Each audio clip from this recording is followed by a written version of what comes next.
Hey everybody, this is my thoughts on Call of Duty Modern Warfare Remastered. This is the remastered version of Call of Duty 4 Modern Warfare that was released for PlayStation 4, Xbox One, and PC in 2016, bundled together with Call of Duty Infinite Warfare. And it's kind of painfully obvious that they bundled it together with Infinite Warfare to get people to buy Infinite Warfare, and it pretty much backfired. Especially considering that even now that the standalone version of Modern Warfare Remastered is available, it came out in June of this year, it really hasn't had much increase in players. I mean, let's put it this way. I'm taking a look at the Steam charts for this thing, and the 24-hour peak, as I'm recording this video, was almost 500 players.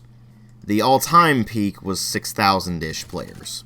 Compare that to the 24-hour peak for Call of Duty Infinite Warfare on the same day, and you got about 1,600 players for that particular game, which is surprising considering that everyone seems to act like Infinite Warfare is the worst thing on the planet. And obviously not all that many people have picked up the version of the game that includes Modern Warfare Remastered, and even since it's gone standalone, they haven't picked up the standalone release. So obviously getting a standalone release was a bit too late in the grand scheme of things, but the real question here is, how is the game itself? Well, I'm not going to go over the same things I went over in my Call of Duty 4 review, because this is just a remaster of that particular game. If you want to know more about Call of Duty 4, then watch my review of that. I did a review redux of that relatively recently that you can take a look at.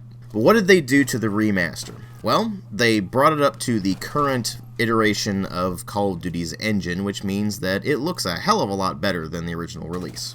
Which is to be expected considering that this is a remastered version that came out almost 10 years after the original game did. And as far as raw visual improvements go, they've actually done a very good job of bringing the original Call of Duty 4 up to more modern specifications and making it look really, really good.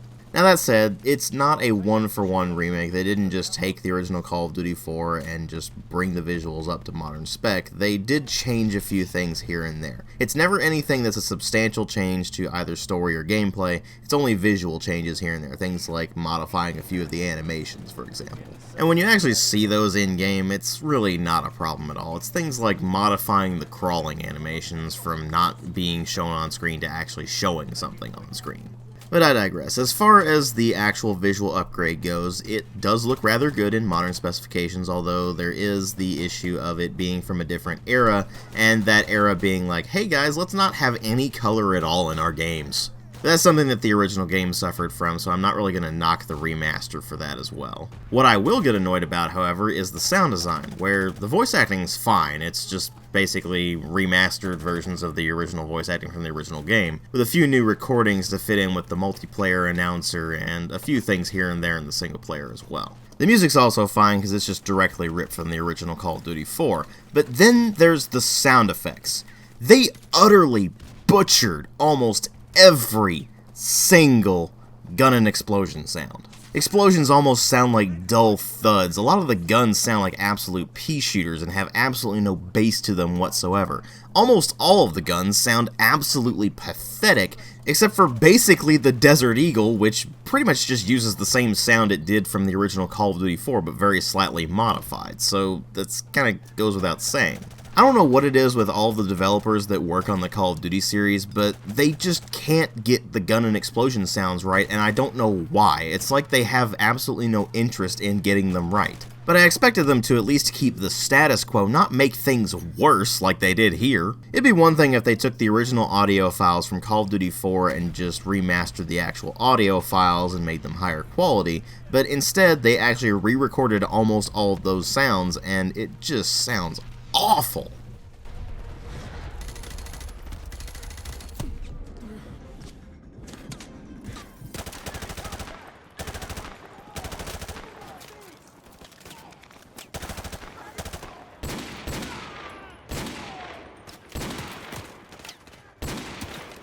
But the thing is, if it were only some visual and sound changes, then it wouldn't really bother me so much, but they actually saw fit to change certain elements of the engine and the gameplay as well. Problem number 1, single player is locked at 65° FOV.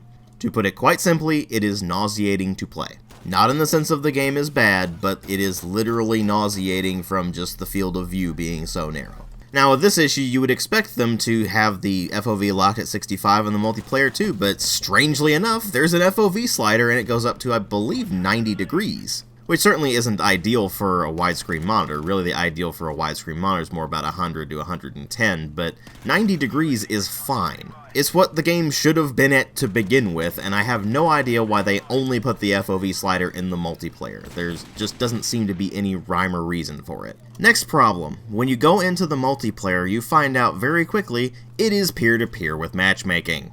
Call of Duty 4 on PC had dedicated servers and a server browser. On top of that, it had all of the map packs for free.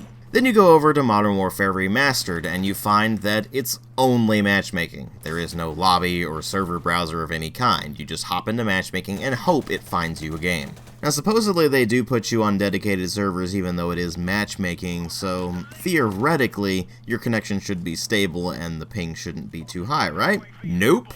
You see, it turns out that they somehow managed to screw up the netcode even compared to the original Call of Duty 4. You would think that a decade-old game would not have better netcode than a brand new one, but as it turns out, it does, and the experience is a lot smoother in the original game as a result. Now keep in mind, they did make a pretty major update to the netcode to increase the update rates of the client and the server. And while that did help a bit, it didn't really fix the problem because the update rates are still too low. And given the very low player counts on Modern Warfare Remastered, I don't really see them improving it any further at this point. So while it is certainly very playable, and for the most part you won't notice too many horrible lag issues, occasionally you'll have those moments where you'll just see that your own ping is fine, but you still feel like you're experiencing some lag, and you're like, what the hell's going on?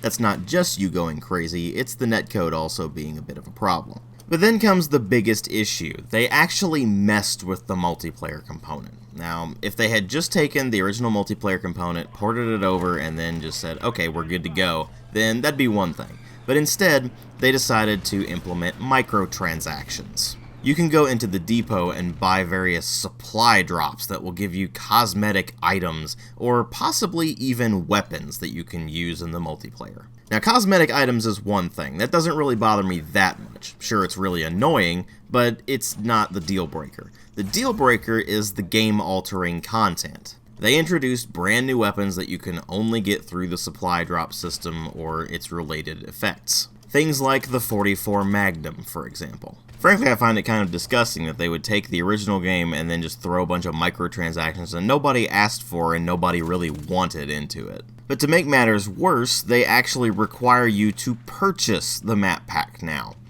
And so you're having to buy maps that were included for free with the PC version, now for $15. Which is more than what it cost in the original release, I might add. The original price of that map pack on console in Call of Duty 4 was $10, so this is a $5 increase on something that frankly should have just been included in the game to begin with. It's downright insulting to your intelligence, and on top of that, it's especially insulting to people who already had to buy the map pack to begin with on the original release, and now they're having to buy it again at a higher price. Why? 'Cause why not? I mean, Activision's gotta monetize everything now, don't they? And the really sad part is that underneath the microtransactions and underneath the bad netcode, there's still that classic Call of Duty 4 multiplayer that made that game famous. It's still fun when it works, but the thing is, why would I bother with Modern Warfare Remastered when I can just buy Call of Duty 4 and hop into a proper server browser with proper dedicated servers that are run by the community and even have mod support, have increased FOV up beyond even 90 degrees, and of course have the map pack included for free? About the only thing I can say is, well, the Modern Warfare Remastered version is much prettier to look at, but that's kind of it. Beyond the visual upgrade, it doesn't really bring anything to the table that would actually say, hey, this is actually worth getting. Instead, it tries to nickel and dime you for damn near everything, and that just makes you not want to get it in the first place. And on top of all of that, of course, you have the netcode being kind of a mess because of the weird update rates that they decided for on the client and server architecture, meaning that you are going to run into some degree of lag, which is pretty irritating. And of course, there's the fact that for such a long time it was bundled with Infinite Warfare, and now that it is standalone, guess what they're charging for it? No, it's not $60, although you would not be faulted for thinking it would be. No, they're charging $40 for it, which for little more than a visual upgrade of a decade-old game is frankly pretty absurd. And the sad part is, fans clamored for this thing for a long time because they were sick of the futuristic warfare that the series had gone to and was using jetpacks and wall running and all these other things that actually changed up the gameplay a fair bit and made it a bit more interesting. No, they wanted an HD remake of Call of Duty 4, and what did they get? Well, they got an HD remake of Call of Duty 4, alright, but I don't think it's the one they wanted, and it's certainly not the one I wanted. Do yourself a favor. Do not bother with Modern Warfare Remastered. If you're gonna play Call of Duty 4, just pick up the original Call of Duty 4 and play it. Because the original Call of Duty 4 still holds up to this day. Sure, it's not as pretty as this thing is when you max out all the visual settings, but that doesn't really matter, because the game still holds up to this day. Whereas Modern Warfare Remastered is just a complete mess. Thanks for watching. I'll catch you all in later videos.